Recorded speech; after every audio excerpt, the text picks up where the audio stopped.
Hello friends, स्वागत है आपका डीके एजुकेशन हेल्प में।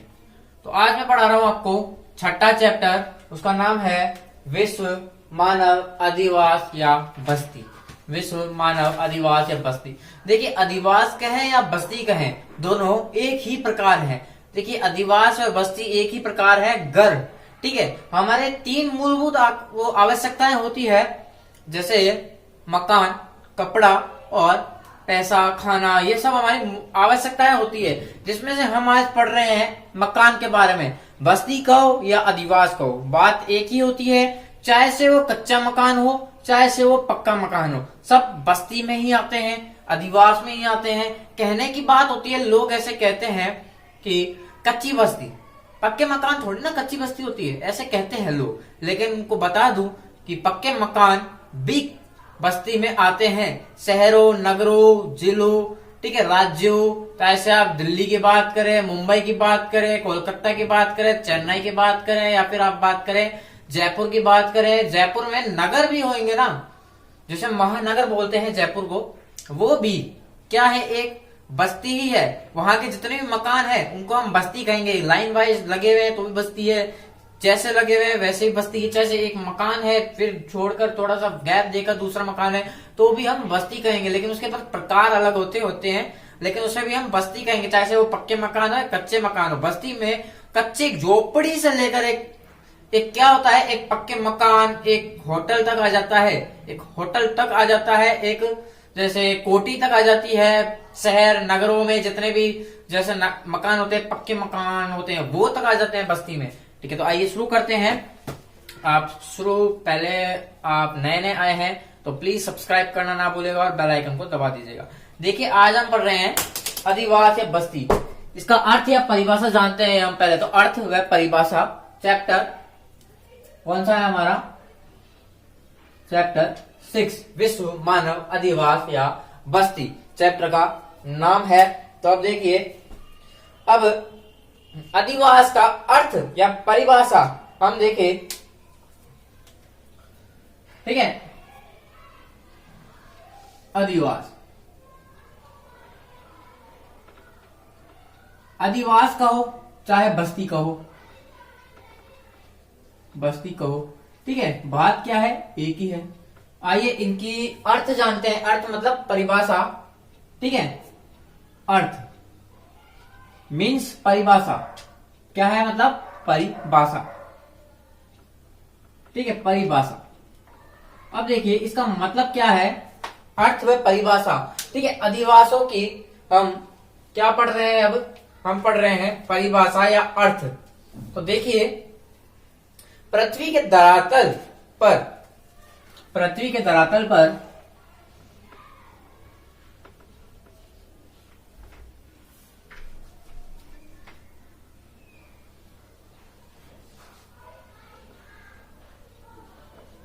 मैं लिखने के बाद एक बार समझाऊंगा आपको, क्योंकि अभी मैं लिख रहा हूं, जो शायद तक ही अभी दिखेगा, तो मैं एक बार समझा देता हूं।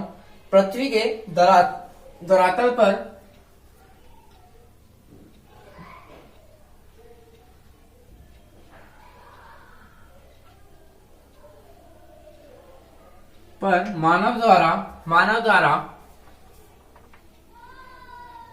मानव लिख सकते हो, मनुष्य लिख सकते हो आप, क्योंकि मानव मनुष्य ही तो है। मानव द्वारा या मनुष्य द्वारा, ठीक है, कुछ भी लिख सकते हो। मानव द्वारा या मनुष्य द्वारा स्वयं के, मतलब देखिए निर्मित, देखिए निर्मित एवं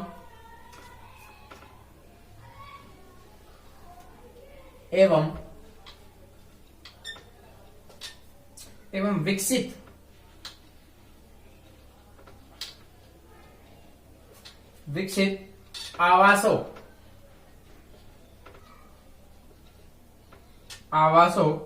के जो संगठित है,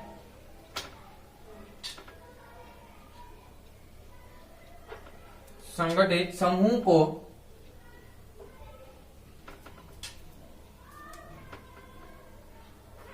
मानव अधिवास कहते हैं। तो मानव अधिवास कहते हैं।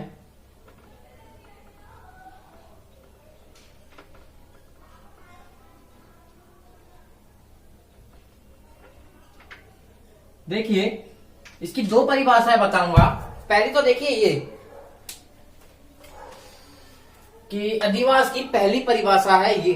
देखिए पृथ्वी, जो हम पृथ्वी है जिसको हम देखते हैं, जैसे बोलते हैं गोल है, लेकिन वो गोल नहीं, जोड़ आकार की होती है, अंडे के आकार की होती है। ठीक है, खाली बेसिक बता रहा हूं, ये लिखना नहीं है, ये लिखना है जो मैं बता रहा हूं अब। ठीक है, पृथ्वी के धरातल पर, पृथ्वी के धरातल पर मतलब भूभाग जिस पे अपन रहते हैं, भूभाग जिस समतल है ना, कठोर, ये सब आते हैं। पृथ्वी के धरातल पर मानव द्वारा निर्मित, अपने मतलब मानव अपन ही है, अपन क्या करते हैं, निर्माण करते हैं किसका, पृथ्वी तल पर। ठीक है, पृथ्वी के धरातल पर मानव द्वारा निर्मित एवं विकसित आवासों के संगठित समूह को मानव अधिवास कहते हैं। अब देखिए मैं समझाऊं तो पृथ्वी के धरातल पर जिसमें अपन रहते हैं उसके मानव द्वारा मतलब मनुष्य द्वारा, ठीक है, निर्मित, बनाए गए एवं विकसित, उसके द्वारा बनाए गए एवं उसके लिए तो विकसित ही हुआ ना, विकसित आवासों मतलब रहने के लिए संगठित समूह को क्या कहते हैं, अधिवास कहते हैं, मानव अधिवास कहते हैं। ठीक है, ये हो गई इसकी पहली परिभाषा। दूसरी परिभाषा क्यों बता रहा हूं मैं, क्योंकि इसमें जो भूगोल का पिता माना गया है, जैसे विडाल डीला ब्लॉस, क्या माना गया है, विडाल डीला ब्लॉस को माना गया है। ठीक है, तो उसने भी एक परिभाषा दी है। देखिए विडाल डीला ब्लॉस के आधार पर, मैं सिर्फ विडाल डीला ब्लॉस लिख रहा हूं यहाँ पे। ठीक है,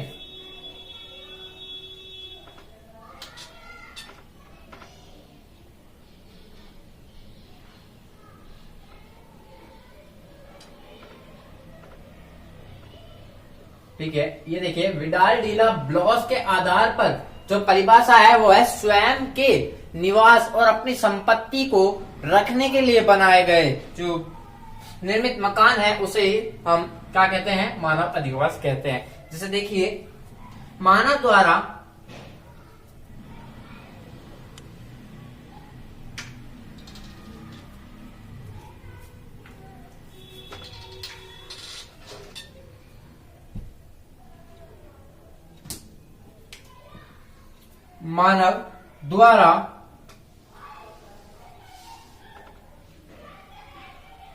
आप सोच रहे होंगे मैंने ब्लैक पेन क्यों रख दी, ब्लैक मार्कर क्यों रख दिया, क्या है, इससे साफ साफ दिखता भी है और हमें पता चलता है कि ये पॉइंट है, ये इसका आंसर है। मतलब आपको अगर दे दिया कि अधिवासों की परिभाषा बताइए, ठीक है, तो आप ये लिखेंगे ऊपर वाली, सिर्फ अधिवासों की जो परिभाषा, अधिवास या बस्ती की परिभाषा बताइए, ठीक है, तो ये लिख दिया। अगर विडाल डीला ब्लॉस एक नाम दे दिया, एक महत्व दे दिया कि विडाल डीला ब्लॉस दे दिया कि उसने विडाल डीला ब्लॉस के आधार पर परिभाषा बताइए, तो आपको जो मैं बता रहा हूं वो लिखनी है। ठीक है, इससे ये पता चल जाता है कि हाँ इसके द्वारा ये किया गया है, ये इसका मतलब ये है। ठीक है, इससे ये चीज पता चल जाती है, आपके कंफ्यूज होते हैं वो कंफ्यूज कि ये क्या है, ये क्या है, ये इससे कैसे मैच कर रहा है, तो ये कंफ्यूजन आपकी दूर हो जाती है इससे। देखिए मानव द्वारा स्वयं के, मानव द्वारा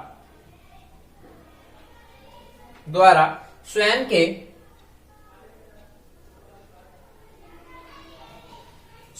के निवास के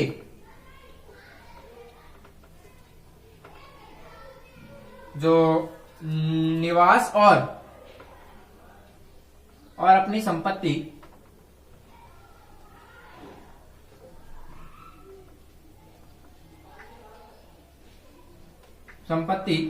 को रखने के लिए, ठीक है, रखने के लिए, ठीक है, के लिए बनी संरचना को क्या कहते हैं, को मानव अधिवास कहते हैं, मानव अधिवास कहते हैं।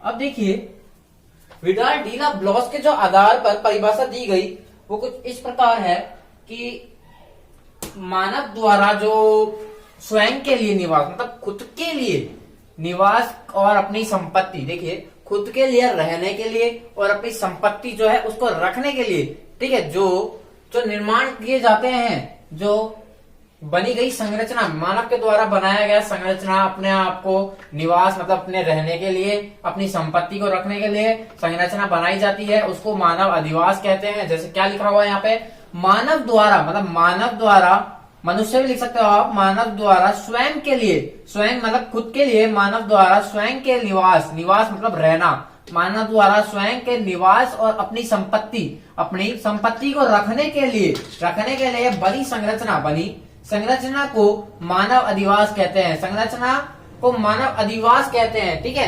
संरचना को, ठीक है, ये याद रखिएगा, ये बहुत भूलने वाली चीजें हैं आपके द्वारा। देखिए मानव जो है निवास के आधार पर जो अधिवास की उत्पत्ति है, उत्पत्ति के भाग हैं इसमें, ठीक है, जो उत्पत्ति है उसके आधार पर दो भाग बांटे गए इसके, ठीक है, अधिवास के।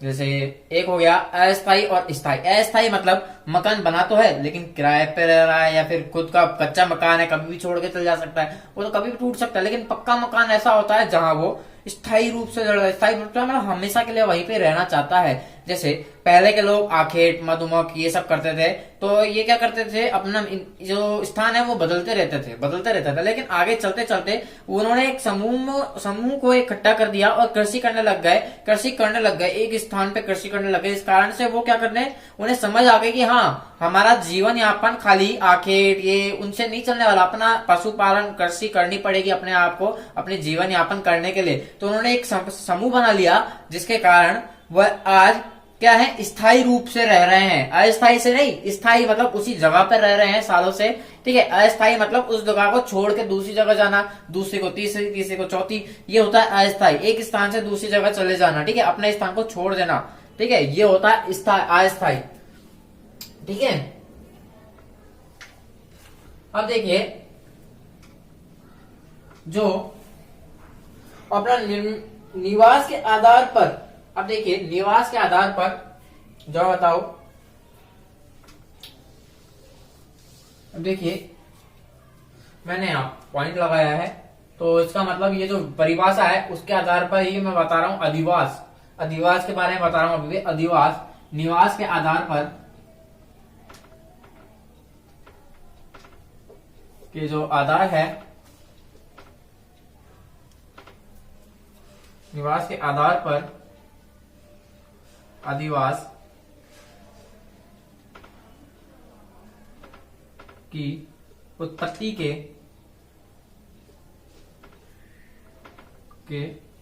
भाग। देखिए हम उत्पत्ति के भाग पढ़ रहे हैं, यहाँ पे क्या पढ़ रहे हैं, उत्पत्ति के भाग मतलब निवास मतलब रहने के लिए, ठीक है, रहने के लिए आधार पर, रहने के आधार पर, ठीक है। जो अधिवास है, घर है की उत्पत्ति, उसको बनाया क्यों गया, ठीक है, किस कारण से बनाया गया, उसके जो आधार है वो कितने प्रकार के आधार हैं, वो 2 प्रकार के आधार हैं, अपने 2 प्रकार के आधार हैं। देखिए यहाँ पे लिख देता हूं मैं, यहाँ पे पढ़ करके 2 प्रकार, ठीक है, 2 प्रकार हैं इसके, 2 प्रकार हैं इसके। देखिए पहला कौन सा है, पहला है अस्थाई,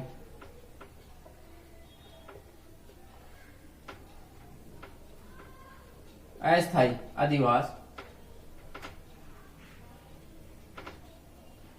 ठीक है, अस्थाई अधिवास, ठीक है। अब अगर दूसरा देखें तो दूसरा स्थायी अधिवास,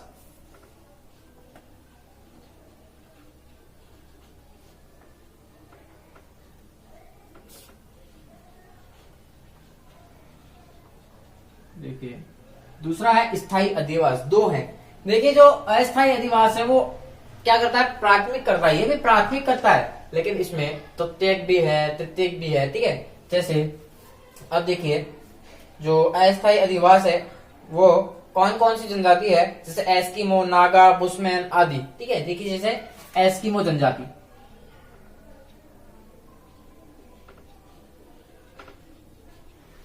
कौन सी जनजाति है, एस्किमो जनजाति है। और देखिए दूसरी नागा जनजाति, नागा जनजाति, बुशमैन जनजाति। ठीक है, कौन सी जनजाति है? बुशमैन जनजाति है।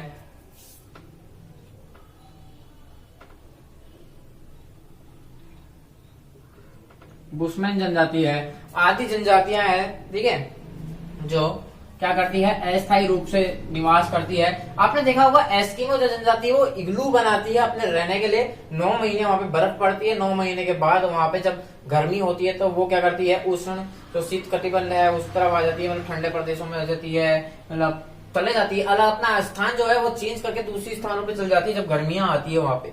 ठीक है, तो 9 महीने ये बर्फ में रहती है, फिर जैसे ही गर्मियां आती है वहां पे तो दूसरा स्थान ले लेती है। ये भी क्या है? अस्थायी, इसी कारण से। ठीक है, अब देखिए ये क्या करते हैं?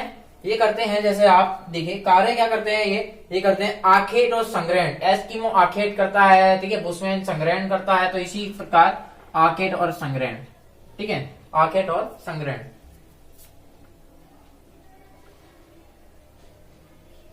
व संग्रहण, संग्रहण।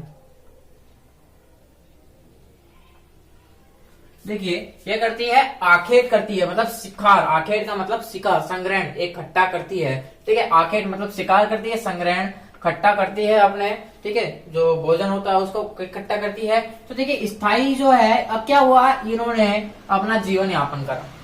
ठीक है, अब इनमें से कई जनजाति है, आदि जनजातियां हैं जो क्या करती है? उन्होंने आखेट और संग्रहण से उनका जीवन यापन नहीं हो रहा था। उन्हें लगा कि हाँ, हमारा जीवन यापन खाली आखेट और संग्रहण करने के लिए नहीं बना है, खाने के लिए, संग्रहण करने के बस इसलिए नहीं बना है। उन्होंने कृषि करना शुरू करा। क्या करना शुरू करा? कृषि करना शुरू कर दिया। अब कृषि करना शुरू कर दिया तो उन्होंने एक समूह के रूप में अपना अधिवास बनाया, उसमें कृषि करने लगे। क्या करने लगे? कृषि करने लगे, जिससे आज के जमाने में देखा जा सकता है कि हाँ, अब ये स्थायी रूप है। अब ये स्थायी रूप है। क्या करने लगे? कृषि और पशुपालन करने लगे। ठीक है, कृषि और पशुपालन करने लगे।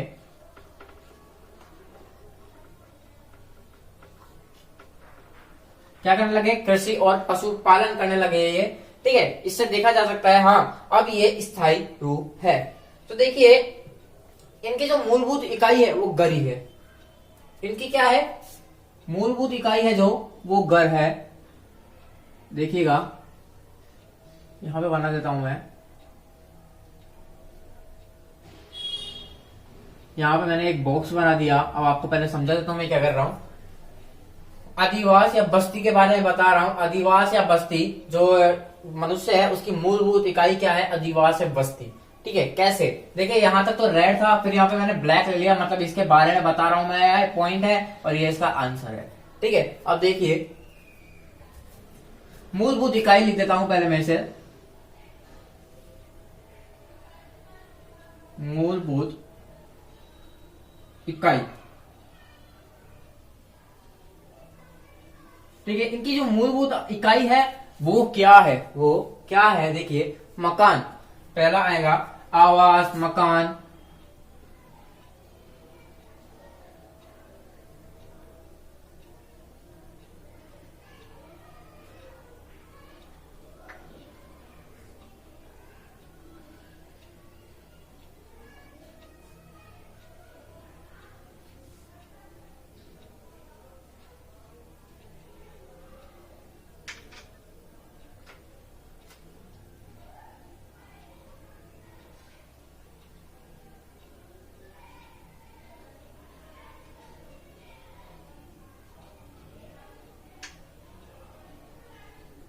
देखिए इनकी जो मूलभूत इकाई है वो मूलभूत इकाई है आवास, मतलब घर। ठीक है, मकान, घर। ठीक है, निवास स्थान, कहाँ पे निवास, कहाँ रहना चाहेगा वो, कहाँ रह सकता है रहने के लिए। ठीक है, स्थान। ठीक है, आश्रय, कहीं पे रहने के लिए जाएगा, आश्रय लेगा कहीं ना कहीं, तो है ना, वो चीज हो गई। शेल्टर्स, होम्स, मतलब है ना, शेल्टर्स, होम्स। ठीक है, ये इसकी मूलभूत इकाई है। मूलभूत इकाई क्या है अगर आपसे पूछ लिया तो आपको ये लिखना है। क्या लिखना है? आवास हो गया, मकान, घर, निवास स्थान, आश्रय, ये सब लिखना है आपको। ठीक है, तो अपन बात करते हैं मानव अधिवास के निर्माण के उद्देश्य क्या, मतलब इसका उद्देश्य क्या था इसको निर्माण करने का, मकान का मतलब उपयोगिता क्या है इसकी। देखिए आपको अगर एग्जाम में, जो मैं पहले ये समझा देता हूँ आपको, फिर उसके बाद बताऊंगा, क्योंकि मैं फिर ये समझाने बैठ जाऊंगा तो फिर आपको वो उलझ जाएगा। ठीक है, देखिए मैंने लिखा अधिवास या बस्ती। ठीक है, नाम क्या है? विश्व जो अधिवास या बस्ती। ठीक है, जो इस चैप्टर है, चैप्टर छठा है अधिवास। अधिवास का हो या बस्ती का हो, बात एक ही है। इसमें कच्चे बस्तियों से लेके पक्के मकान, कोठी, घर, महल सब कुछ आ जाता है बस्ती के अंदर। ठीक है, ऐसा कुछ नहीं है कि पक्के मकान आते ही नहीं है, सब आता है, चाहे से वो लाइन वाइज लगे हुए हो, चाहे से सिंगल हो, चाहे 10 मकानों की जगह छोड़कर एक घर हो। ठीक है, चार प्रकार की खेती होकर एक घर, फिर 4 प्रकार की, मतलब एक घर को घेर लिया, दूसरे घर को घेर लिया। ठीक है, ये भी अधिवास ही होते हैं, मतलब अधिवास ही होते हैं, मकान ही होते हैं। ठीक है, ठीक है। अब देखो ये जो अधिवास है, इसका अर्थ मतलब परिभाषा में बताऊं तो परिभाषा है पृथ्वी के धरातल पर मानव द्वारा निर्मित एवं विकासशील ठीक है आवासों के संगठित समूह को क्या कहते हैं? मानव अधिवास कहते हैं। ठीक है, ये इसकी परिभाषा है। अगर आपको विडाल डीला ब्लॉस ना देकर सिर्फ अधिवास की या बस्ती की परिभाषा पूछ ली जाए तो ये चीज लिखिएगा।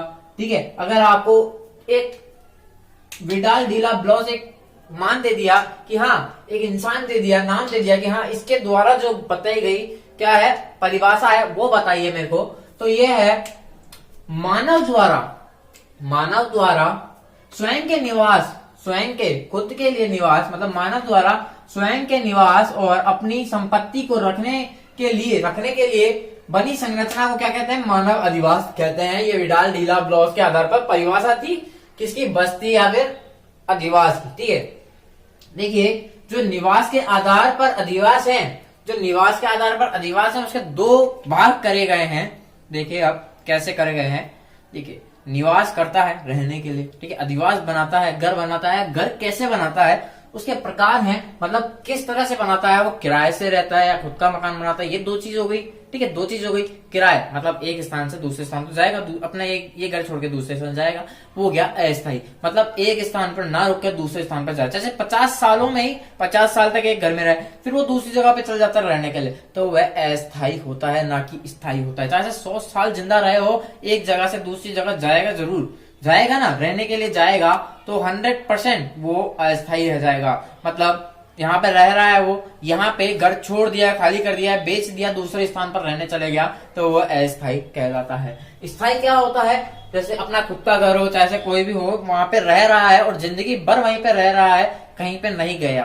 ठीक है, मतलब एक स्थान से दूसरे स्थान रहने के लिए नहीं गया, उसको जगह को कभी नहीं, परमानेंट जो छोड़ ही देता है और दूसरे स्थान पे चल जाता है, वो होता है अस्थायी। स्थायी जो होता है परमानेंट, वहां पे टिका रहे, ठीक है, वहीं पे रहे, ठीक है, वो स्थायी होता है। ठीक है, एस्किमो, नागा जनजाति, बुशमैन जनजाति, ठीक है, ये 3 जनजातियां हैं। ठीक है, जो अस्थायी रूप से करती है, जैसे आखेट और संग्रहण करती है, ये मतलब प्राथमिक कार्यों पर करती है, ये भी प्राथमिक कार्य करती है। जो स्थान है स्थायी अधिवास है, वो भी प्राथमिक करती है, द्वितीयक तृतीयक भी करती है, लेकिन यहाँ पे स्थायी अधिवास जैसे कृषि करती है और पशुपालन करती है। ठीक है, अब देखिए अधिवासों की जो मूलभूत इकाई है, जो मनुष्य की मूलभूत इकाई, ना कि अधिवासों की मूलभूत इकाई किसकी है? मनुष्य की। मनुष्य ही तो है जिसकी मूलभूत इकाई, जो थोड़ी ना घर थोड़ी ना मांगेगा भाई मेरी मूलभूत इकाई दो, मेरे को भाई कुछ चाहिए। ठीक है, वो थोड़ी ना बोल सकता है, बस मनुष्य बोल सकते हैं, मनुष्य ले सकते हैं। मूलभूत इकाई क्या है मनुष्य की? देखिए आवास रहने के लिए, ठीक है, मकान, घर, ठीक है, घर भी है, निवास स्थान, कहीं पे तो निवास करता है, रहने के लिए स्थान तो चाहिए उसे, ठीक है, आश्रय, कहीं पे तो आश्रय लेगा वो, ठीक है, और शेल्टर्स, होम मतलब है ना, ठीक है, ये होता है इसकी मूलभूत इकाई। ठीक है, तो अपन अगले टॉपिक पे बात करते हैं यार, जिसके लिए मैंने बोला था आपको अभी। देखिए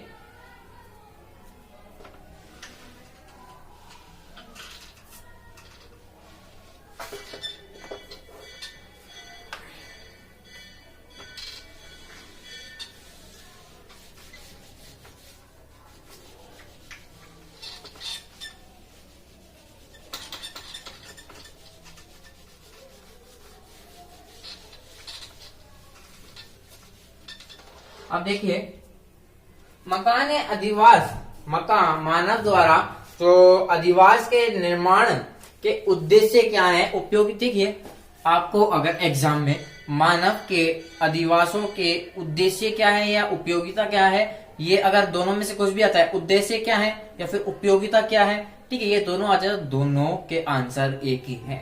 दोनों के आंसर एक ही है, मतलब ही एक ही। उद्देश्य क्या है, उद्देश्य बनाने का उद्देश्य। उपयोगिता क्या है, क्यों उपयोगिता, क्या उपयोग करेगा वो, ठीक है। उद्देश्य भी हो जाएगा, क्या उपयोग कर सकता है वो, किस चीज के लिए, उद्देश्य के लिए, किस चीज के लिए बना रहा है, किस उपयोग के लिए बना रहा है, दोनों में एक ही चीज आ रही है, ठीक है। तो देखिए, निवास के लिए, अपनी संपत्ति रखने के लिए, अपने परिवार की सुरक्षा के लिए, सामाजिक कार्य करने के लिए, ठीक है, और भंडारण मतलब जो इकट्ठा करता है उसको रखने के लिए, सुरक्षा के लिए, अपने परिवार को जैसे जंगलों में रह तो गिद्ध विद्ध शेर वेर से बचाने के लिए, जंगली जानवर से बचाने के लिए, इन सब के लिए वो क्या करता है, वो जो अधिवास है वो बनाता है। देखिए,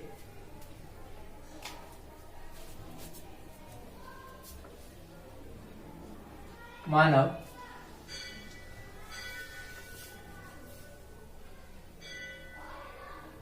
अधिवासों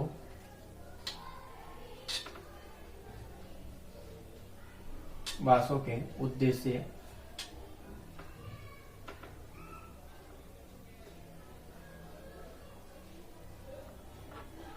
या उपयोगिता।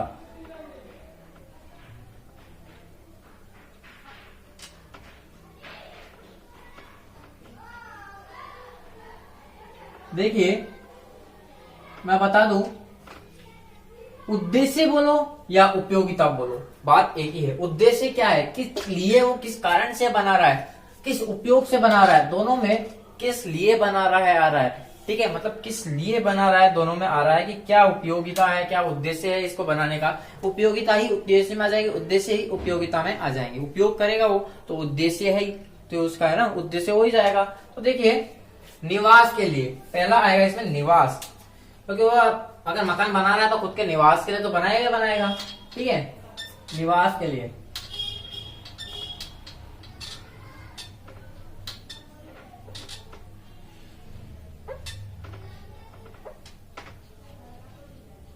ठीक है, किसके लिए, निवास के लिए, अपने रहने के लिए क्या बना रहा है वो, मकान बना रहा है, ठीक है। सुरक्षा के लिए, दूसरा आ जाएगा सुरक्षा के लिए।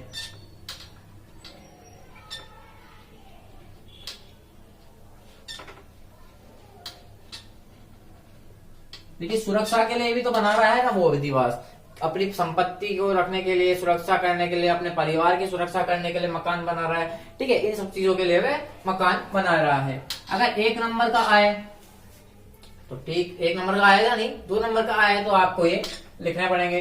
और अगर दो नंबर से ज्यादा का आए, जैसे कि 5 नंबर का आए, 4 नंबर का आए, 6 नंबर का आए, तो निवास, निवास के लिए, निवास किस क्या होता है, रहने के लिए, बस निवास लिख दीजिए। और अपने रहने के लिए ये बनाता है, अपने परिवार के रहने के लिए बनाता है। सुरक्षा, अपने परिवार की सुरक्षा के लिए बनाता है, ठीक है। पॉइंट लिखिए, आगे लिखिए, पॉइंट बना लीजिए, ठीक है। आपको खुद का दिमाग लगाना पड़ता है इसमें, मैं बता रहा हूँ वो भी लिख सकते हो आप, जो मैं बोलता जा रहा हूँ वो तक लिख सकते हो आप, कि वो भी बिल्कुल सही बता रहा हूँ मैं आपको। कोई डाउट नहीं होना चाहिए आपको, डाउट है तो आप पूछ सकते हो मेरे से। तो देखिए, भंडारण के लिए, ठीक है, भंडारण मतलब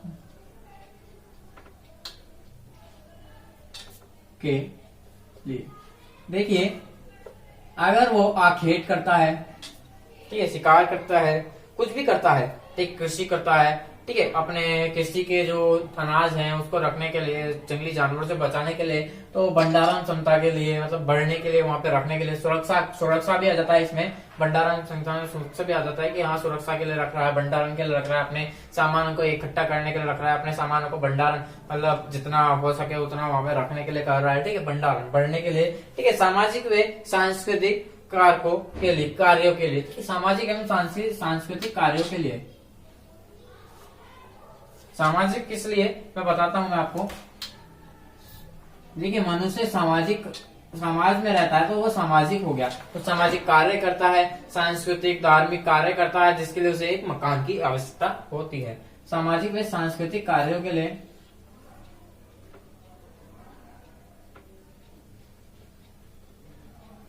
कार्यों के लिए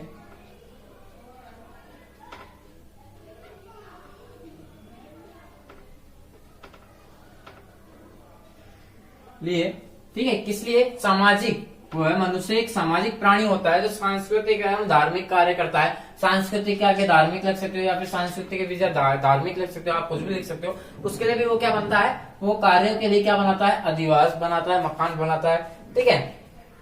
तो अभी हमने पढ़ा मानव अधिवास के उद्देश्य या उपयोगिता, ठीक है, इसकी उपयोगिता क्या है, उद्देश्य क्या है, उसके बारे में पढ़ा। तो देखिए अब मैं आपको समझा देता हूं कि देखिए मानव अधिवास के उद्देश्य क्या होते हैं, इसको बनाने का उपयोगिता क्या होती है, उसकी उपयोगिता कहो या उद्देश्य क्या हो, उसमें सब में दोनों में एक चीज मेन आ रही है, किस लिए, ठीक है। आप देखिए किस लिए, ठीक है, निवास के लिए, अपने रहने के लिए, ठीक है, सुरक्षा के लिए, अपने परिवार अपने बच्चों के लिए, सुरक्षा के लिए, अपने अपने निजी कार्यों के लिए, ठीक है, उसको सुरक्षा करने के लिए, ठीक है, भंडारण के लिए, अपने सामानों को रखने के लिए, ठीक है, कृषि हो रही है तो उसकी जो खेती है उसको रखने के लिए, ठीक है, सामाजिक एवं सांस्कृतिक। देखिए मनुष्य एक सामाजिक प्राणी है, वो कार्य करता है, समाज में रहता है तो सामाजिक कार्य करता है, समाज में कार्य करता है, सांस्कृतिक, धार्मिक, ठीक है, वो सब कार्य करता है। तो उसे ये सब करने के लिए एक मकान की जरूरत होती है, मकान की जरूरत होती है, ठीक है, इसलिए भी वह क्या करता है, अधिवास बनाता है। तो देखिए अब हम पढ़ते हैं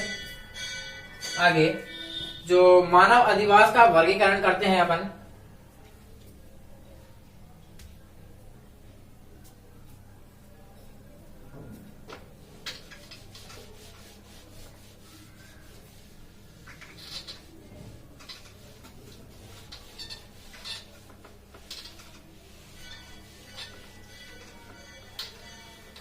देखिए मानव अधिवास का वर्गीकरण करते हैं अपन, ठीक है। वर्गीकरण तो बता रहा हूं मैं आपको, दो प्रकार का होता है, ग्रामीण और नगरीय, ठीक है, दो प्रकार के वर्गीकरण होते हैं। अब मैं दो प्रकार के बता रहा हूं, उसके बाद मैं आपको 7 प्रकार के बताऊंगा, इसको खुला करके, मतलब इसको मैं एक बॉक्स में बंद करके बताता हूं आपको कि जैसे इसके प्रकार, ठीक है, प्रकार बताए तो दो प्रकार बता रहा हूं मैं, ग्रामीण और नगरीय, दो प्रकार बताए। और नगरों में जैसे नगर सिटी हो गया, महानगर हो गया, ठीक है, महान स्वर्ण नगर हो गया, ठीक है, ये सब क्या है, नगर है, परंतु अलग अलग कैटेगरी के हैं, ठीक है, किसी में 1 लाख 10 लाख 50 लाख की जनसंख्या रहती है, ठीक है, वो अलग अलग कैटेगरी होते हैं, है तो नगर ना, है तो महानगर, स्वर्ण नगर, ठीक है, ये सब नगर की श्रेणी में आते हैं, ठीक है। अब गांव की श्रेणी में जैसे कस्बा हो गया, पल्ली हो गया, ठीक है, जैसे गांव खुद हो गया, ठीक है ना, ये सब आ जाते हैं। तो देखिए अपन बात करते हैं अब, पहले अपन छोटी इकाई से, मतलब इसके बारे में थोड़ा जो वर्गीकरण कर रहे हैं अपन, थोड़ा विस्तृत रूप से नहीं पढ़ेंगे इसमें, और इसके बाद जस्ट इसका ही विस्तृत रूप मैं आपको इसके जस्ट बात करवाऊंगा, इसी टॉपिक में करवाऊंगा। तब देखिए मानव अधिवास का वर्गीकरण करते हैं अपन, मानव का जो अधिवास है उसका वर्गीकरण करते हैं अपन।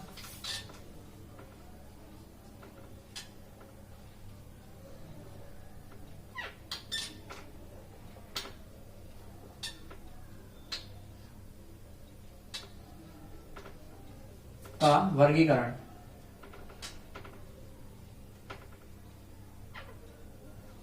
ठीक है, क्या कर रहे हैं अपन, वर्गीकरण कर रहे हैं अपन इसका।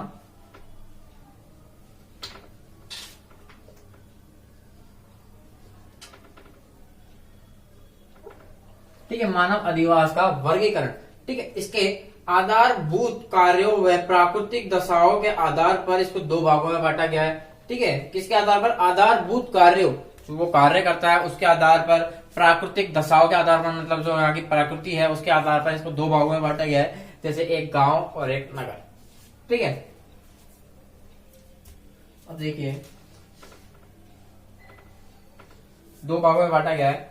अब पहला है ग्रामीण अधिवास, ठीक है,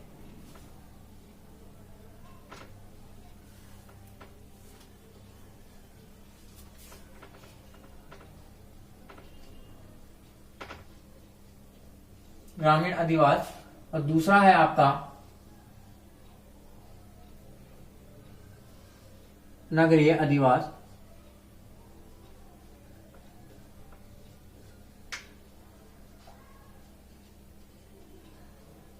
देखिए पहला है ग्रामीण अधिवास, दूसरा है नगरीय अधिवास, तो ये 2 पॉइंट हो गए। अब देखिए इनके बारे में बताता हूं मैं अब आपको कि ग्रामीण अधिवास को इंग्लिश में क्या कहते हैं। देखिए ग्रामीण अधिवास को रूरल, ठीक है, सेटलमेंट, ठीक है,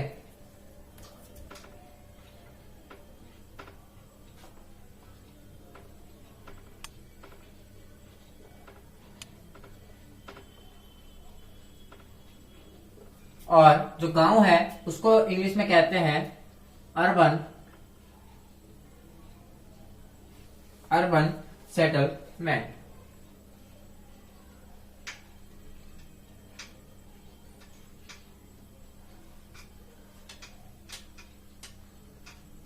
देखिए ये इंग्लिश वर्ड है दोनों के। ग्रामीण अधिवास को मतलब सेटलमेंट, ग्रामीण मतलब रूरल, ठीक है। एक होता है रूरल और एक होता है रूरल। रूरल मतलब ग्रामीण, ठीक है, ये याद रखिएगा। रूरल RURAL रूरल, ठीक है, RURAL रूरल, ठीक है। सेटलमेंट, ठीक है। नगरीय अधिवास को अर्बन मतलब URBAN अर्बन, ठीक है, अर्बन नगरीय अधिवास। सेटलमेंट, ठीक है, SETTLEMNNT, ठीक है। ये सेटलमेंट और अर्बन और रूरल, ठीक है। अर्बन और रूरल के बारे में पढ़े तो देखिए, जिस बस्तियों के लोग कृषि व पशुपालन के से जीवन यापन करते हो, ठीक है, करते हैं, उन बस्तियों को ग्रामीण अधिवास कहते हैं, ठीक है। जिन बस्तियों के लोग, ठीक है, लिखिएगा, जिन बस्तियों के लोग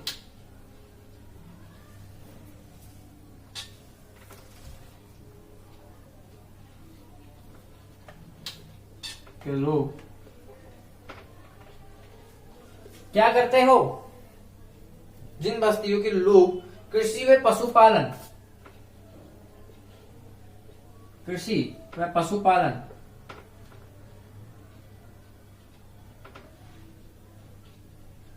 पशुपालन से जीवन यापन करते हो,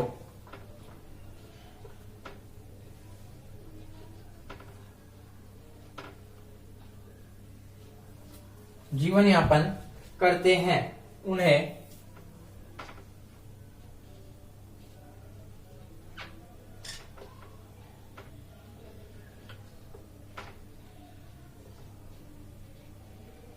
उनको क्या कहते हैं, उनको कहते हैं बस्तियों को ग्रामीण अधिवास कहते हैं, उन बस्तियों को।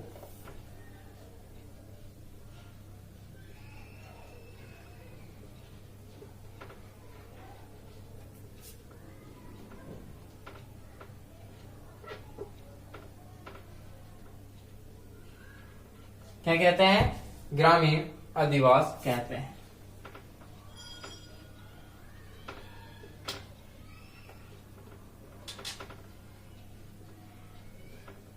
देखिए अब, जिन बस्तियों के लोग, जिस बस्तियों के लोग, जिन मतलब बहुत सारे हो गए, जिन मतलब अलग अलग बस्तियां हो गई, जिन, जिस बस्ती के लोग, ठीक है, जिस तो एक हो गया, जिन मतलब बहुत सारे, ठीक है, इसलिए मैंने जिन लगाया है। जिन बस्तियों के लोग, जिन बस्तियों के लोग क्या करते हैं, कृषि व पशुपालन, कृषि, ठीक है, खेती व पशुपालन, पशु चराने जाते हो, पशुपालन से जीवन यापन, ठीक है, जीवन यापन करते हैं, उन्हें क्या कहते हैं, उन बस्तियों को क्या कहते हैं, ग्रामीण अधिवास कहते हैं, ग्रामीण अधिवास कहते हैं। जैसे आपको और संक्षिप्त में बताऊं, जो प्राथमिक कार्यों व्यवसायों से अपना जीवन यापन करते हैं, या फिर संलग्न होते हैं, निर्भर होते हैं, उन्हें क्या कहते हैं, ग्रामीण जनसंख्या कहते हैं, ठीक है।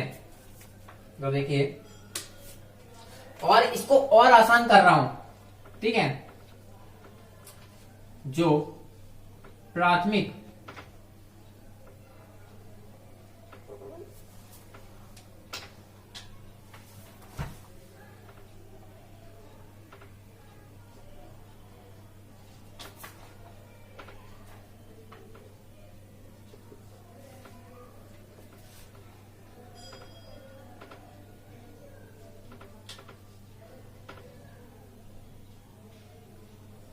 देखिए, जो लोग प्राथमिक मतलब कृषि, पशुपालन, आखेट, ये सब जो व्यवसाय है उस पर संगठन होते हैं या निर्भर होते हैं, ठीक है। जो लोग प्राथमिक व्यवसायों पर संगठन यहाँ पे निर्भर होते हैं, ठीक है, निर्भर लिख लेगा। जो लोग प्राथमिक व्यवसायों पर क्या होते हैं, निर्भर होते हैं, इस पर निर्भर होते हैं, वो क्या कहते हैं, उन्हें ग्रामीण अधिवास कहते हैं। अब देखिए, अपन बढ़ते हैं नगरीय अधिवास की बात करते हैं, अपन रूरल सेटलमेंट की बात करते हैं। वो क्या है, जो लोग, देखिए, जो लोग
अब देखिए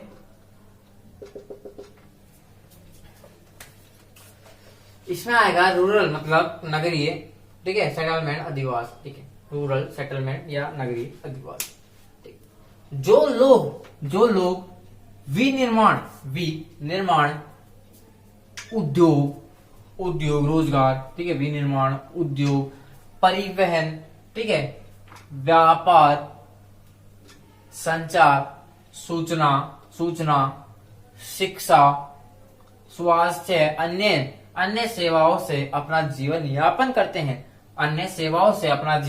करते हैं, उन्हें क्या कहते हैं, नगरीय जनसंख्या, नगरीय अधिवास, ठीक है, नगरीय अधिवास और अर्बन सेटलमेंट, ठीक है, इंग्लिश में अर्बन सेटलमेंट और हिंदी में नगरीय जनसंख्या, ठीक है। अब और सिंपल बनाऊं इसको तो इसमें कह सकता हूं मैं, जो लोग द्वितीयक तृतीयक चतुर्थक जो व्यवसाय कार्यों पर कारकों पर निर्भर रहते हैं वो, ठीक है। तो मैं कहना चाहूंगा इसमें, जैसे आप देखिए कि जो लोग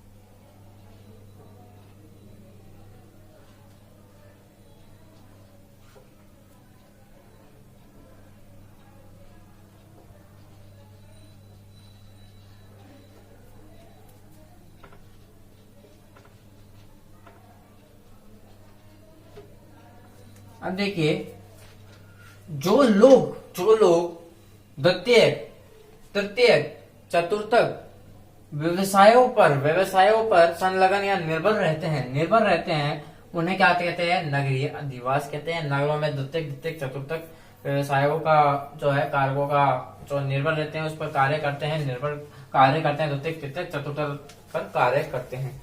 अब देखिए मैंने आपको क्या पढ़ाया अभी, इसके बाद इसका विस्तृत रूप देखेंगे और उसके बाद आज का टॉपिक खत्म। फिर कल का टॉपिक अपना छठा चैप्टर का आएगा, दूसरा टॉपिक देखिए मानव अधिवास का वर्गीकरण। जो अधिवास है उसका वर्गीकरण करा मैंने, ठीक है। ग्रामीण अधिवास पहला करा, ग्रामीण अधिवास, ठीक है, और दूसरा नगरीय अधिवास। नगरों और ग्रामीणों के अलावा कुछ है भी नहीं अपने इधर, है ना, ऐसा तो है नहीं। एक पर्टिकुलर नाम दे दिया मैंने, दे दिया दीपेश नाम का एक गाँव है, ये ऐसा तो है नहीं। गांव है भाई, वो है तो गांव ना, दीपेश नाम का है तो गांव, तो ग्रामीण नहीं आ जाएगा, ठीक है। दीपेश नाम का एक नगर है, ठीक है, मेरे नाम का, लेकिन है तो नगर ही ना। दीपेश हो चाहे दीपेश क्या, सीता हो, मीता हो, गीता हो, लीला हो, पीटा हो, कुछ भी नाम हो, है तो नगर ना। पार्टिकुलर नाम है नगर, ठीक है, नाम है नगर उसका, ठीक है तो नगर, ठीक है। वो ग्रामीण में आ जाएगा, नगर होगा तो नगर में आ जाएगा, ठीक है। इसलिए मैंने दो ही वर्गीकरण में हमने दो ही पार्ट रखे इसके पहले। अब देखिए ग्रामीण अधिवास को रूरल सेटलमेंट कहते हैं, नगरीय अधिवास को अर्बन सेटलमेंट कहते हैं इंग्लिश में। अब देखिए जे ग्रामीण अधिवास के बारे में बताऊं, क्या होते हैं, कौन होते हैं ग्रामीण जो लोग होते हैं, जो बस्ती होती है, अधिवास होते हैं, वो क्या कैसे होते हैं ग्रामीण में। तो जिन बस्तियों के लोग क्या करते हैं, कृषि व पशुपालन से अपना जीवन यापन करते हैं, उन बस्तियों को क्या कहते हैं, ग्रामीण अधिवास कहते हैं। जैसे मैं और संक्षिप्त में बताऊं आपको, जो लोग प्राथमिक व्यवसायों पर संलग्न या फिर निर्भर रहते हैं, जो प्राथमिक व्यवसायों पर निर्भर रहते हैं उन्हें ग्रामीण अधिवास कहते हैं। अब मैं नगरीय अधिवास की बात करूं तो रूरल सेटलमेंट इंग्लिश में कहते हैं इसे। अब देखिए जो लोग, ठीक है, विनिर्माण, ठीक है, द्वितीयक उद्योग और परिवहन, तृतीयक आ गया परिवहन, व्यापार, स्वास्थ्य व अन्य सेवाओं से क्या होते हैं, निर्भर होते हैं या संलग्न होते हैं, जिसमें उसको क्या जो अपना जीवन यापन इन सब से करते हैं, तो उनको क्या कहते हैं अपन, नगरीय अधिवास कहते हैं। जो लोग विनिर्माण उद्योग परिवहन व्यापार संचार सूचना शिक्षा स्वास्थ्य अन्य सेवाओं से अपना जीवन यापन आप अगर अपना इस पर निर्भर रहते हैं, ठीक है, इन सेवाओं पर निर्भर रहते हैं, तो वो नगरीय अधिवास कहलाते हैं। अगर मैं और आसानी से बताऊं जिससे आपको समझ में आ जाए, जितना आप लिख सको, अगर याद कर सको, अगर ये याद नहीं कर सकते तो सिर्फ इतनी सी एक लाइन याद करनी है आपको। जो लोग द्वितीयक मतलब दूसरा, द्वितीयक, तृतीय, चतुर्थक कारकों या व्यवसायों पर निर्भर रहते हैं उन्हें नगरीय अधिवास कहते हैं। द्वितीयक, तृतीयक, चतुर्थक, ठीक है। पंचम भी आता है लेकिन इसमें पंचम नहीं करवाएंगे अपन। भूगोल में बहुत ही कम लोग पंचम करवाते हैं, क्योंकि भूगोल में अधिकतर देखा जाता है कई लोग पंचम करवा देते हैं। तो मैं बता दूं, भूगोल में ना कराए तो ही अच्छा है, क्योंकि इससे क्या होता है, एक मतलब जितना अपन को दे रखा होता है ना बुक में, उतना ही कराना चाहिए, उससे आगे करना ही नहीं चाहिए था। बुक में आपके चतुर्थक तक दे रखा है, तो आपके लोग क्या करते हैं, कई लोग ऐसे होते हैं, कई टीचर ऐसे होते हैं जो पंचम में लिखवा देते हैं, ठीक है। चतुर्थक ही करना है आपको, पंचम देखना ही नहीं है आपको। तो आखिरी पॉइंट है अपना, इसका जो आकार के आधार पर मतलब जनसंख्या के आधार पर भी देखा गया है, ठीक है। उसका आकार मतलब बड़ा है छोटा है, उसके आकार पर भी देखा गया है, उसको उसका वर्गीकरण किया गया है उसके आधार पर। देखिएगा,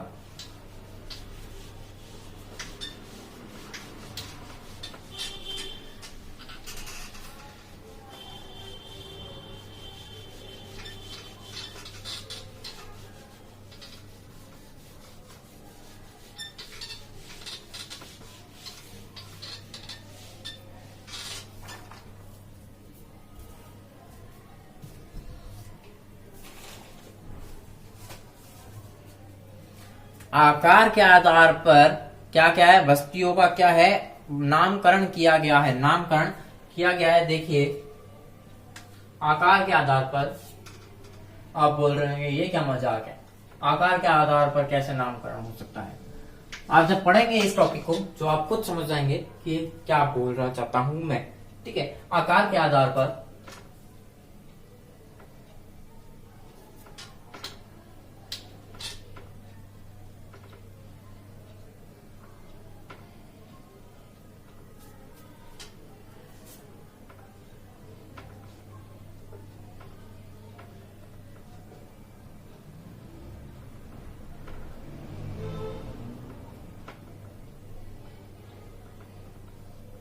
ठीक है, आकार के आधार पर इनका क्या है, वर्गीकरण किया गया है, ठीक है। आकार के आधार पर, ठीक है, जनसंख्या का भी आधार है, इनका भी आकार है, ठीक है। वो चीज देखिए आप, जैसे सबसे छोटा अधिवास,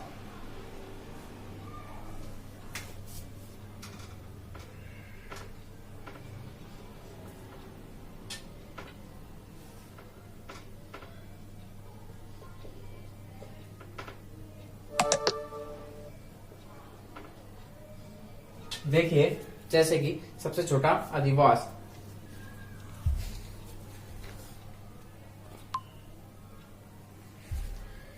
क्या है, सबसे छोटा अधिवास और सबसे बड़ा अधिवास, ठीक है। सबसे छोटे से शुरू करेंगे और सबसे बड़े तक पहुंचेंगे, ठीक है। देखिए, पहला तो है पल्ली या पूर्वा, जिसे अपन नालंदा भी कह सकते हैं, पल्ली या पूर्वा, ये सबसे छोटा अधिवास है। इसमें जैसे एक घर है, उसके चारों तरफ गांव, वो खेत है, ठीक है। उसके बाद खेत खेत खेत खेत, जगह छूट गई, फिर उसके बाद एक घर है, फिर उसके भी चारों तरफ क्या है, खेत है। तो एक घर के चारों तरफ क्या होती है, अपनी स्पेस छोड़ी जाती है कि हाँ चलो भाई, इसे पल्ली या पूर्वा कहा जाता है, जिसमें पर्टिकुलर एक घर होता है जिसके चारों तरफ खेत होते हैं, फिर दूसरा घर चारों तरफ खेत, ऐसे चारों तरफ क्या होते हैं, ऐसे ही घर बने हुए होते हैं जिसमें चारों तरफ खेत बनाए जाते हैं, ठीक है। एक किसी और का, एक किसी और का, बस इस तरह से। देखिए किस तरह से, जैसे ये समझ लीजिए बॉक्स है, इसके अंदर मैंने बनाया ये घर, ठीक है। यहाँ पे एक खेत आ गया, यहाँ पे एक खेत आ गया, क्या हो गया, ये दोनों तरफ से बंद हो गया, ठीक है। ये एक घर है, यहाँ पे एक खेत आ गया, यहाँ पे एक खेत आ गया, ये भी क्या हो गया, बंद हो गया, ठीक है। ये एक पर्टिकुलर घर है, ठीक है। यहाँ पे इसके इस साइड घर, इस साइड खेत आ गया, इस साइड खेत आ गया, नीचे खेत आ गया और ऊपर खेत आ गया, ये भी क्या हो गया, पर्टिकुलर बंद हो गया। तो देखिए इतना गैप छोड़ा जाता है इनमें, देखिए कितना गैप है। ऐसे ही क्या होते हैं, घर बने हुए होते हैं अलग अलग, ठीक है। हर किसी का अपना अपना घर होता है इस हिसाब से, ठीक है। पर्टिकुलर स्पेस छोड़ा जाता है इसमें खेत के लिए, ठीक है। यही होता है पल्ली या पूर्वा, जिसे हम नागालैंडा भी कह सकते हैं अपन। देखिए पहला पॉइंट है ये, पहला पॉइंट है पल्ली या पल्ली, जिसे अपन पूर्वा भी कह सकते हैं। ठीक है, क्या कह सकते हैं? पूर्वा भी कह सकते हैं। इसके बाद दूसरा जो पॉइंट आता है, सेकंड पॉइंट, वो कौन सा आता है? जैसे आपका गांव आ जाएगा दूसरे पॉइंट में। ठीक है, गांव, इसमें क्या होता है? ये लोग इकट्ठा होके रहने लग जाते हैं। ठीक है, इकट्ठा होके रहने लग जाते हैं पर प्राथमिक कार्यों पर। ठीक है, प्राथमिक कार्यों पर रहने लग जाते हैं, मतलब ये रहने लग जाते हैं। पर्टिकुलर घर तो बनाते हैं पर कुछ सीमित घर बनाते हैं, जिसमें कुछ सीमित घर होते हैं। ठीक है, तो तीसरा है आपका कस्बा या टाउन। कस्बा या टाउन। ठीक है, इसमें ये क्या है? कस्बा या टाउन, इसमें गांव की भी उपलब्धता होती है। गांव के जितने भी जो उपयोग करने वाले साधन होते हैं, उपयोग में लेने वाले साधन होते हैं, वो होते हैं। और नगर, सिटी, उसमें जितने भी उपयोग करने वाले साधन होते हैं, वो सब भी कस्बे में उपयोग होते हैं, जिसे अपन टाउन भी कह सकते हैं। चौथा है अपना नगर, मतलब सिटी। नगर मतलब अपन पर्टिकुलर सिटी बोल सकते हैं इसे इंग्लिश में। ठीक है, क्या बोल सकते हैं अपन? सिटी बोल सकते हैं इसे पर्टिकुलर नाम के आधार पर। ठीक है, ये चौथा हो गया, दूसरा, तीसरा और ये चौथा। ठीक है, नगर के बारे में मैं आपको विस्तार से बताता हूं, इसमें क्या क्या होना चाहिए और क्या नहीं होना चाहिए। देखिए, नगर 1 लाख जनसंख्या से ज्यादा होनी चाहिए, तभी उसे नगर बनाएंगे। ठीक है, क्या होना चाहिए उसमें? पर्टिकुलर जो चाहिए होता है उसे नगर बनाने के लिए क्या क्या चाहिए होते हैं उसे? 1 लाख जनसंख्या से ज्यादा व 10 लाख जनसंख्या से कम। अब देखिए मैं क्या बोलना चाहता हूं, एक जो नगर होता है जिसे अपन सिटी बोलते हैं, उसमें 1 लाख जनसंख्या से ज्यादा जनसंख्या होनी चाहिए, अर्थात 10 लाख जनसंख्या से कम जनसंख्या होनी चाहिए, पर 1 लाख जनसंख्या से ज्यादा होनी चाहिए। अगर 10 लाख से ज्यादा है तो वो नगर नहीं, महान नगर कहलाएगा। ठीक है, अगर देखिए 1 लाख से ज्यादा जनसंख्या है, सिर्फ 10 लाख से कम है, तो वो नगर कहलाएगा। लेकिन यदि 10 लाख से ज्यादा जनसंख्या हो गई तो वो महानगर कहलाएगा। इसलिए मैंने लिखा है 1 लाख या 1 लाख से ज्यादा व 10 लाख से कम।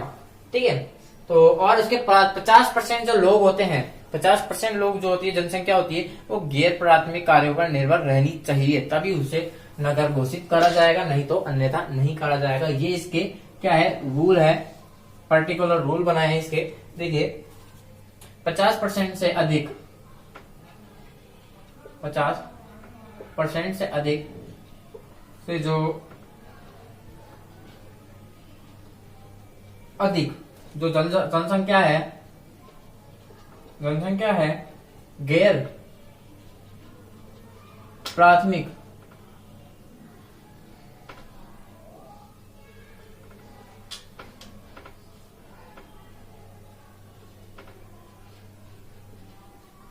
कार्यों पर निर्भर रहनी चाहिए। ठीक है, प्राथमिक कार्यों से जुड़ी होनी चाहिए,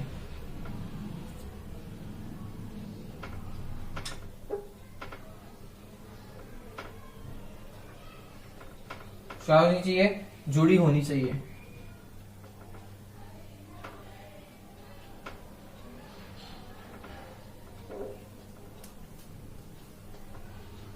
अब देखिए यहाँ की जो 50% की जनसंख्या है वो गैर प्राथमिक कार्यों से क्या होनी चाहिए? जुड़ी हुई होनी चाहिए, गैर प्राथमिक कार्यों से जुड़ी हुई होनी चाहिए। ठीक है, जैसे आप एक, जैसे मैं आपको बताऊं, एक आपको एग्जांपल दे देता हूं नगर का, बीकानेर। ठीक है,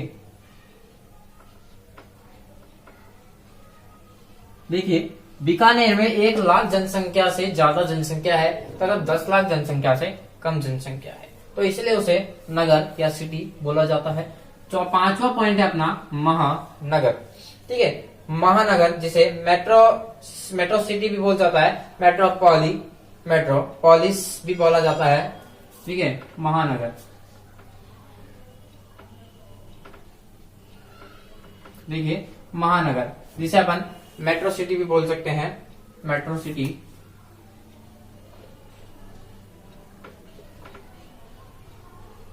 मेट्रो सिटी भी बोल सकते हैं, या फिर मेट्रोपोलिस भी बोल सकते हैं, मेट्रोपोलिस भी बोल सकते हैं।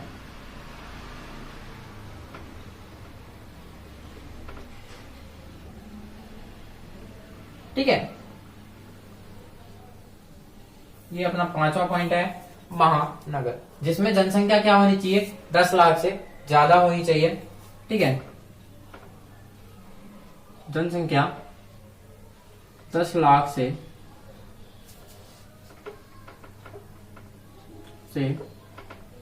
अधिक।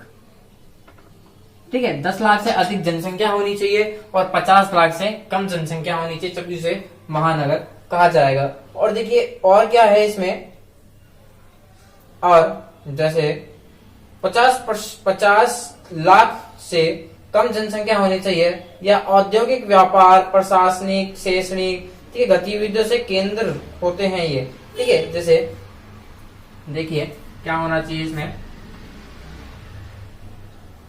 जैसे व्यापार हो गया, प्राथमिक हो गया, इन सबसे क्या होनी चाहिए, जुड़ी भी होनी चाहिए। देखिए जैसे या औद्योगिक,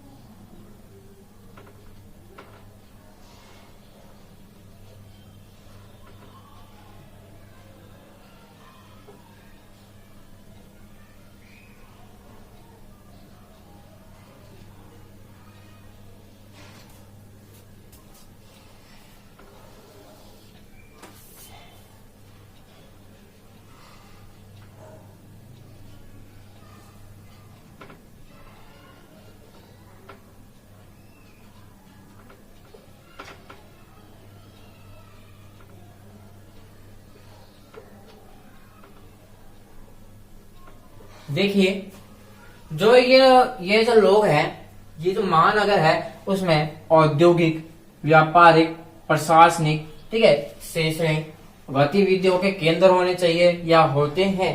ठीक है, केंद्र होने चाहिए। अगर अपन होते हैं लिखते हैं तो अपन आ जाएगा ये है। ठीक है, यहां नहीं आएगा, ये है, यहां नहीं आएगा, ये है औद्योगिक, व्यापारिक, प्रशासनिक, शैक्षणिक गतिविधियों के केंद्र होते हैं। ठीक है, ये आ जाएगा। जैसे अपना जयपुर आ गया, जोधपुर आ गया, कोटा आ गया। ठीक है,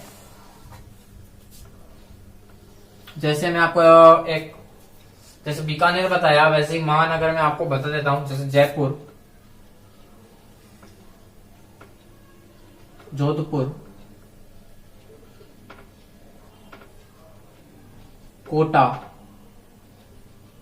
कोटा इसलिए बता रहा हूं क्योंकि शिक्षा में नंबर 1 है अभी राजस्थान में। ठीक है, कोटा नंबर 1 है राजस्थान में। ठीक है, कोटा, जयपुर हो गया, जोधपुर हो गया, कोटा हो गया, ये महानगर है, जिसे अपन मेट्रो सिटी या मेट्रोपोलिस भी बोल सकते हैं अपन इसे। ठीक है, महानगर के बाद आता है अपना 6वां पॉइंट, वो है सन नगर। क्या है? सन नगर। सन नगर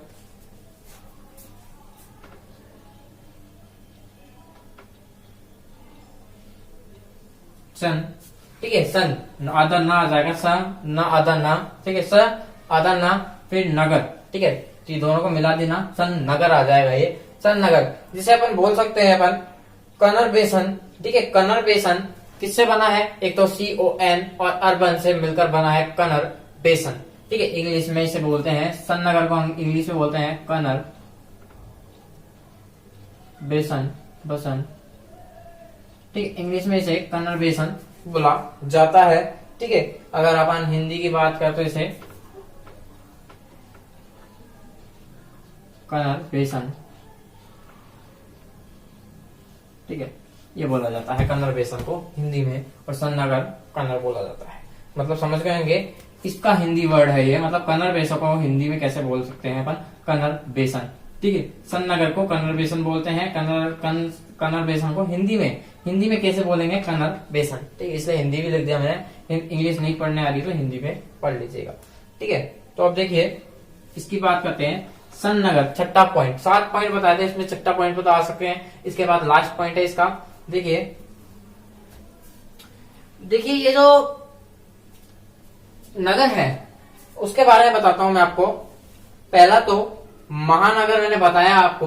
ठीक है, महानगर के बारे में बताया, उसमें मैंने आपको बताया 10 लाख से अधिक और 50 लाख से कम जनसंख्या होनी चाहिए। ठीक है, अब मैं बताऊं सन्नगर। ठीक है, इसका जो नाम है सन्नगर कन्नड़ बेसन, ठीक है, नाम है वो किसने दिया था? पैट्रिक 1915 में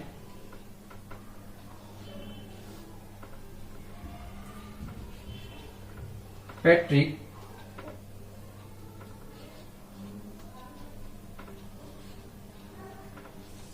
गिडीज ने।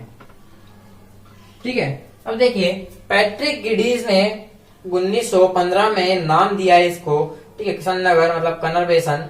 ठीक है, अब देखिए अब ये जो सन्नगर है ये कई नगरों से मिलकर बना होता है। मैं कहना चाहता हूं सन मतलब, देखिए कन मतलब सतत मतलब लगातार, कन्नड़ बेसन। ठीक है, लगातार जो अधिवास है वो। ठीक है, अब देखिए जो ये सन नगर है, सन मतलब बहुत सारे सन नगरों मतलब नगरों की जो पर्टिकुलर जो स्थिति होती है उन सब नगर, जैसे एक नगर है वो किसी और से जुड़ा हुआ है, दूसरा नगर हो गया जैसे दिल्ली टू गुड़गांव। देख लिए दिल्ली से क्या जुड़ा हुआ है, गुड़गांव जुड़ा हुआ है ना, वो भी एक नगर ही है ना। तो सन नगर है वो दोनों सन नगर है, तो वो क्या हो रहा है, वो जुड़े हुए हैं। तो इसमें क्या लिखेंगे अपन, कई नगरों से जुड़े हुए नगरों की श्रेणियों को एक साथ मिलाकर हम सन नगर बोल देते हैं उसे। जैसे देखिए कई नगरों के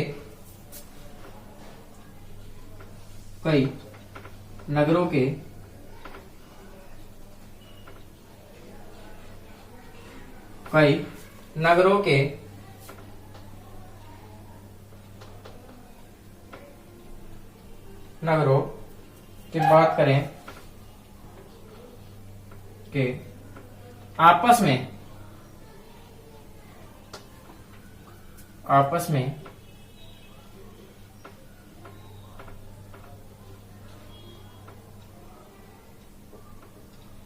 मिल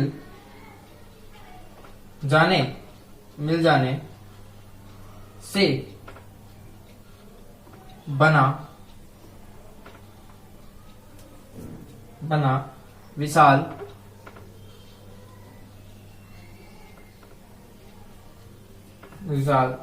नगरीय क्षेत्र।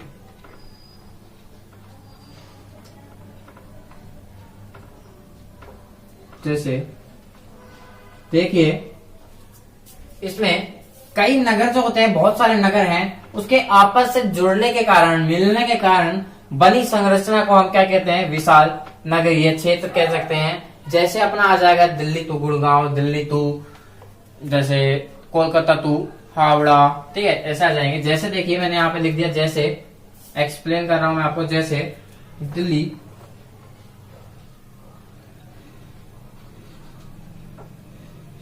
से क्या जुड़ा हुआ है, नोएडा जुड़ा हुआ है। ठीक है, अब देखिए दूसरी श्रेणी में आ जाएगा, दिल्ली से गुड़गांव जुड़ा हुआ है।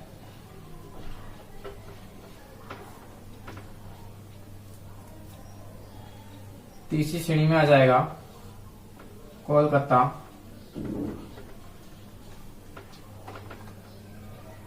हावड़ा। अब देखिए दिल्ली से नोएडा जुड़ा हुआ है, दिल्ली से क्या नोएडा जुड़ा हुआ है, तो ये हो गया सन्नगर। 2 नगर जुड़ गए तो सन्नगर हो गया। ठीक है, दिल्ली से गुड़गांव भी जुड़ा हुआ है तो ये भी क्या हो गया, सन्नगर हो गया। ठीक है, कोलकाता से जैसे हावड़ा जुड़ा हुआ है, वो भी क्या है, 2 नगर हैं, 2 नगरों को मिलाकर एक सन्नगर का नाम निर्माण होता है। ठीक है, एक नगर का निर्माण होता है जिसे अपन संनगर कहते हैं। ठीक है, अब लास्ट टॉपिक है अपना इसमें 7वां। फिर अपन अगले वीडियो में बात करेंगे, अगले पॉइंट में बात करेंगे, छठे चैप्टर का अगला पॉइंट में बात करेंगे अपन। देखिए 6 पॉइंट तो लिखवा दिए मैंने नगरों के, तो आकार के आधार पर लिखवाए थे। अभी 7वां आकार है, ठीक है, जिसका नाम है वृहत नगर। वृहत नगर। अब देखिएगा इसका मेन पॉइंट जो है, अब पल्ली जो है, जो पूर्वा, वो सबसे छोटा है, सबसे छोटा जो है वो है। ठीक है, अब क्योंकि इसमें क्या है, घर जो होते हैं वो चारों तरफ के क्या होते हैं, खेत बने हुए होते हैं। ठीक है, एक घर के चारों तरफ, दूसरे घर के चारों, वो कई स्पेस दे देते हैं, कई स्पेस। अब ये क्या है, जो नगर है, जो इसके बारे में बताने वाला हूं अभी, वो सबसे बड़ा नगर है। देखिए आप, सबसे छोटा क्या है, पुल्ली में पूर्वा। सबसे बड़ा क्या है, सबसे बड़ा है आपका वृहत नगर। ठीक है, वृहत नगर।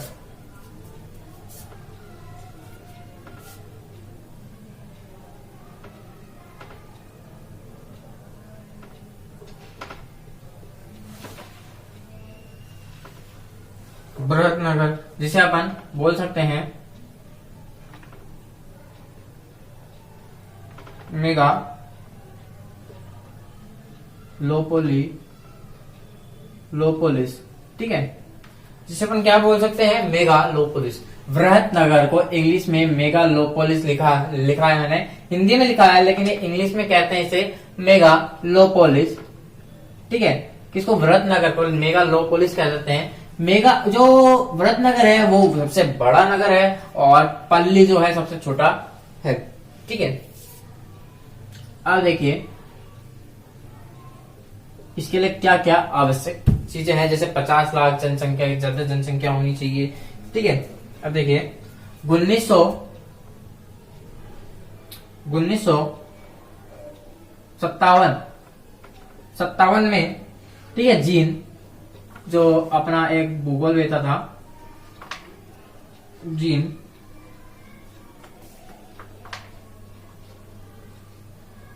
गोटमैन ने, ठीक है, आपकी बुक में गलत लिखा हुआ है, 1900 कुछ लिखा हुआ है तो वो गलत है। 1900 भी नहीं, 1857 लिखा हुआ है तो वो गलत है। ये 1957 है।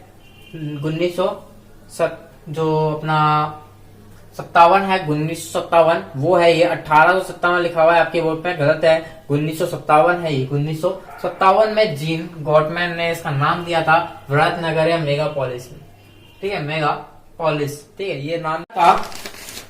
तो इसके बारे में अगर अपन बात करें, तो 50 लाख से अधिक जनसंख्या वाले होने चाहिए ये। ठीक है, इसमें क्या क्या होना चाहिए, 50 लाख से अधिक जनसंख्या होनी चाहिए।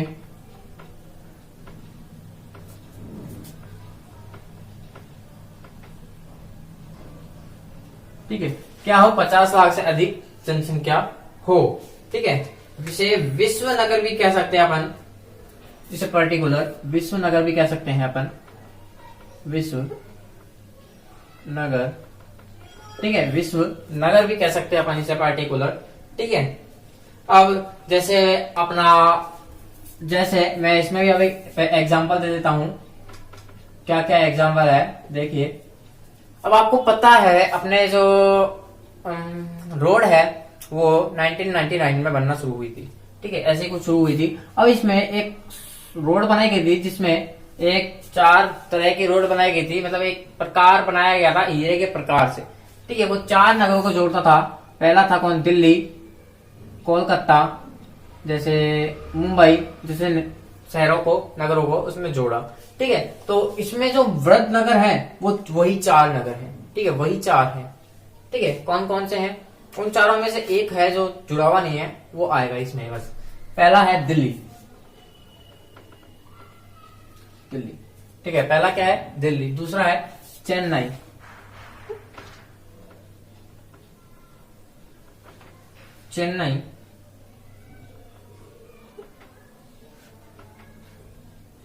दूसरा क्या है, चेन्नई। तीसरा है कोलकाता।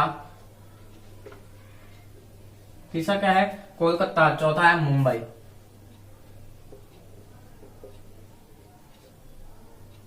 ठीक है। देखिए जो हीरे प्रकार का है, वो हीरे प्रकार की जो रोड है जिसे अपन नेशनल हाईवे कह सकते हैं, ये एक हीरे के प्रकार का एक बनाता है, हीरे प्रकार का बनाता है। इन चारों को जोड़ने के बाद ये हीरे के प्रकार का एक रोड है, नेशनल हाईवे, जो हीरे के प्रकार बनाता है। ठीक है, दिल्ली से मुंबई, कोलकाता से चेन्नई ऐसे जोड़ता है ये, जिसमें सड़क जो नेशनल हाईवे है वो जुड़ते हैं चारों तरफ में जुड़ने के बाद ये एक हीरे के प्रकार का नजर आता है। ठीक है, दिल्ली कहाँ है? ऊपर। ठीक है, कोलकाता कहाँ है? इधर। मुंबई कहाँ है? इधर। और चेन्नई कहाँ है? इधर। ठीक है, चारों को जुड़ गया। ठीक है, चारों को जुड़ने के बाद क्या दिख रहा है आपको? ये 1 2 3 4 हीरा बन गया। हीरा बन गया ना। तो हीरे के प्रकार में दिल्ली, चेन्नई, कोलकाता और मुंबई याद कर लीजिए आप। ठीक है, वृद्धनगर याद कर लीजिए। वृद्धनगर कौन कौन से हैं? दिल्ली, चेन्नई, कोलकाता और मुंबई है वृद्धनगर। तो आज का टॉपिक अपना यहीं पे समाप्त होता है। मैं आशा करता हूँ कि आपको जो पढ़ाया है वो समझ में आया होगा। तो मिलते हैं नेक्स्ट टॉपिक में, छठा चैप्टर। बाय।